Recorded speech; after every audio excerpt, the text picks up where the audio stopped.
अस्सलाम वालेकुम, मैं हूं सबा भट्टी और आप देख रहे हैं MAT20 न्यूज HD। आइए नजर डालते हैं आज की अहम खबर पर।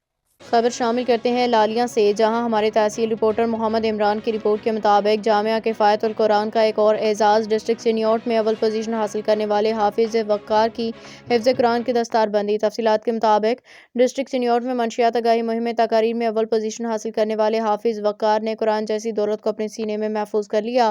इस हवाले से जामिया किफ़ायतुल कुरान में दस्तारबंदी की तकरीब का इनेकाद किया गया, जिसमें हाफिज वक्कार को दस्तार फजीलत पहनाई गई और बच्चे को इसके वालिदैन को मुबारकबाद पेश की गई। इस मौका पर मोहतरमा मदरसा हाजा हाफिज मोहम्मद किफ़ायतुल्लाह ने कहा कि हम हाफिज वक्कार और इसके वालिदैन को मुबारकबाद देते हैं, जिन्हें बच्चे के सीने में कुरान जैसी दौलत महफूज करने के लिए दिन रात मेहनत की। इस मौका पर मदरसा के बच्चों ने भी हाफिज वक्कार को मुबारकबाद पेश की।